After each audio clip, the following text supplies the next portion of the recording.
Venkatesh temples and travel ఛానల్కి స్వాగతం. ఈరోజు ప్రముఖ పర్యాటక ప్రదేశము మరియు ఆధ్యాత్మిక ప్రదేశం గురించి ఈరోజు ఈ వీడియోలో తెలుసుకోబోతున్నాం.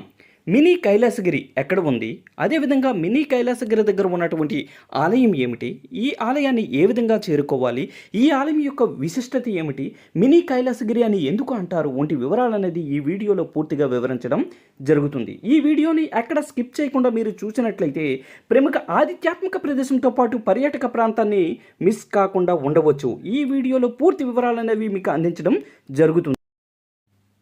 మినీ కైలాసగిరికి మనం వెళ్ళాలనుకుంటే ముందుగా శ్రీకాకుళం జిల్లాలో ఉన్నటువంటి ఇచ్చాపురంకు చేరుకోవాల్సి ఉంటుంది. ఇచ్చాపురం నుంచి నేను బెల్లుపాడ గ్రామానికి చేరుకున్నా. ఈ బెల్లుపాడ గ్రామానికి చేరుకున్న తర్వాత ఇక్కడ శివానందగిరి కొండపైకి వెళ్ళమని అక్కడ ఉన్నటువంటి గ్రామస్తులు చెప్పారు. ఈ శివానందగిరి కొండపైకి చేరుకున్న తర్వాత ముందుగా ఒక ముఖద్వారం ఉంది. ఈ ముఖద్వారం నుంచి లోనకి వెళ్ళగానే ఒక అద్భుతమైనటువంటి ఆధ్యాత్మికమైనటువంటి ఒక ఆలయం ఉంది. ఆ ఆలయం పేరే త్రినాథ స్వామి ఆలయము. ఈ ఆలయ ప్రాంగణంలో వివిధ రకాలైనటువంటి దేవతల యొక్క విగ్రహాలు ఉన్నాయి. మీరు చూస్తున్నట్లయితే అక్కడ నటరాజస్వామి విగ్రహం కూడా మనకి కనిపిస్తుంది. ఈ నటరాజస్వామి విగ్రహంతో పాటు వివిధ దేవతల యొక్క విగ్రహాలు, అలాగే హనుమాన్ యొక్క విగ్రహం కూడా అక్కడ ఉంది. అదేవిధంగా ఇక్కడ పద్మనాభ స్వామి విగ్రహం అనేది కూడా మనకి కనిపిస్తుంది. ఈ పద్మనాభ స్వామి విగ్రహం నుంచి మనము ఆ కొండపైకి ఏదైతే మినీ కైలాసగిరి వెళ్ళాలనుకుంటున్నామో దాన్ని కూడా ఇక్కడ చూడవచ్చు. చూసినట్లయితే ఎలా ఉంటుందంటే ఒక అద్భుతమైన వ్యూ పాయింట్ అనేది కనిపిస్తూ ఉంది. మీరు ఇప్పుడు చూడొచ్చు, అక్కడ త్రినాథ స్వామి ఆలయం అనేది కనిపిస్తుంది. ఆలయానికి ఒకవైపు హనుమాన్ విగ్రహం కూడా మనకి కనిపిస్తూ ఉంది. అదేవిధంగా కొండపైన శివానందగిరి కొండపైన మనకి శివపార్వతుల యొక్క విగ్రహాలు అనేవి కనిపిస్తూ ఉన్నాయి. ఇంకా ఈ ఆలయ ప్రాంగణంలో పుష్కరిణి అనేది కూడా ఇక్కడ ఏర్పాటు చేయడం అనేది జరిగింది. త్రినాథ స్వామి ఆలయానికి ఎదురుగా ఒకవైపు పుష్కరిణి ఏర్పాటు చేయడం అనేది జరిగింది. ఇది చూడటానికి చాలా అందంగాను కనిపిస్తూ ఉంటుంది. అదేవిధంగా ఆలయ ప్రాంగణంలో శివపార్వతుల యొక్క విగ్రహాలు కూడా ఏర్పాటు చేయడం అనేది జరిగింది. శ్రీ శ్రీ శ్రీ త్రినాథ స్వామి ఆలయంలో ఉన్నటువంటి వివిధ దేవతలను మనము దర్శించుకున్న తర్వాత శివానందగిరి కొండపైన ఉన్నటువంటి మినీ కైలాసగిరికి వెళ్దాము. అదేవిధంగా మినీ కైలాసగిరి యొక్క ప్రాముఖ్యత ఏమిటి, అది ఏర్పాటు చేయడానికి ఎన్ని సంవత్సరాలు పట్టింది వంటి వివరాలు అనేది తెలుసుకుందాం. ముందుగా ఇక్కడ త్రినాథ స్వామి ఆలయంలోకి మనం ప్రవేశించిన తర్వాత అక్కడ విజయ గణపతి స్వామి దేవాలయం అనేది మనకి కనిపిస్తుంది. త్రినాథ స్వామి ఆలయంలో మొత్తం 3 ఆలయాలు కలవు. అందులో ఒకటి విజయ గణపతి స్వామి దేవాలయం, రెండవది బ్రహ్మ విష్ణు మహేశ్వరులకు సంబంధించినటువంటి త్రినాథ స్వామి దేవాలయం. త్రినాథ స్వామి దేవాలయానికి నేను చేరుకున్న సమయానికి అక్కడ ఉన్నటువంటి స్వామి వివిధ రకాలైనటువంటి పుష్పాలతో విగ్రహాలకు అలంకరణ చేస్తూ కనిపించారు. అదేవిధంగా అక్కడ 3వ ఆలయమైనటువంటి సుబ్రహ్మణ్య స్వామి దేవాలయం కూడా ఉంది. ప్రతిరోజు స్వామి అక్కడ ఉన్నటువంటి 3 ఆలయంలో ఉన్నటువంటి విగ్రహాలకు ఉదయాన్నే పూజ చేయడంతో పాటు ప్రత్యేకమైనటువంటి రోజుల్లో ప్రత్యేకమైనటువంటి పూజలు చేస్తూ ఉంటారని చెప్పడం జరిగింది. అదేవిధంగా అక్కడ ఉన్నటువంటి స్వామికి ఈ యొక్క గుడి యొక్క విశిష్టత ఏమిటి అని అడిగినప్పుడు అతను వివరాలనేవి వెల్లడించడం జరిగింది. కానీ అతను తెలుగు అనేది అంత స్పష్టంగా రాకపోవడం చేత అతను ఏం చెప్పారో ఆ వివరాలన్నది మీకు చెప్పడం జరుగుతుంది.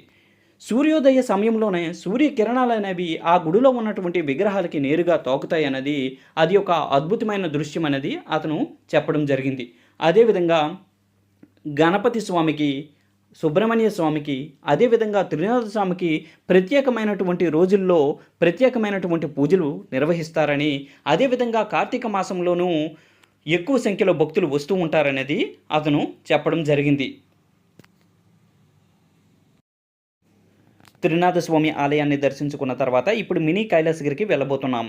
మినీ కైలాసగిరి అని ఎందుకు అంటారంటే విశాఖపట్నంలో ఉన్నటువంటి కైలాసగిరిని ఆదర్శంగా తీసుకొని ఇక్కడ ఈ శివానందగిరి కొండపైన ఈ కైలాసగిరిని ఏర్పాటు చేయడం అనేది జరిగింది. అందుకే దీన్ని మినీ కైలాసగిరి అని అంటారు. ఈ శివానందగిరి కొండపైన ఒక మహానంది విగ్రహం అనేది ఏర్పాటు చేశారు. దానికి ఎదురుగా శివపార్వతుల యొక్క విగ్రహాలు అనేవి కనిపిస్తున్నాయి. ఇది ఒక ప్రముఖమైనటువంటి పర్యాటక ప్రదేశంతో పాటు ఆధ్యాత్మిక ప్రదేశంగా కూడా ఇక్కడ ప్రాముఖ్యత సంతరించుకుంది. విశాఖపట్నంలో ఉన్నటువంటి కైలాసగిరి ఏ విధంగానైతే ప్రాముఖ్యత సంతరించుకుందో అదేవిధంగా ఇక్కడ కూడా ఈ ఈ దేవాలయం అనేది ప్రాముఖ్యత సంతరించుకోవాలనే ఉద్దేశంతో దాదాపు 15 నుంచి 20 సంవత్సరాల కాలం శ్రమించి ఈ కైలాసగిరిని ఏర్పాటు చేశారని ఇక్కడ గ్రామస్తులు తెలియజేశారు. అదేవిధంగా ఇక్కడ హైవేపై వెళ్తున్నప్పుడు మనం చూసినట్లయితే ఈ శివానందగిరి కొండపైన ఉన్నటువంటి శివ పార్వతుల యొక్క విగ్రహాలు అనేవి మనకి కనిపిస్తూ ఉంటాయి.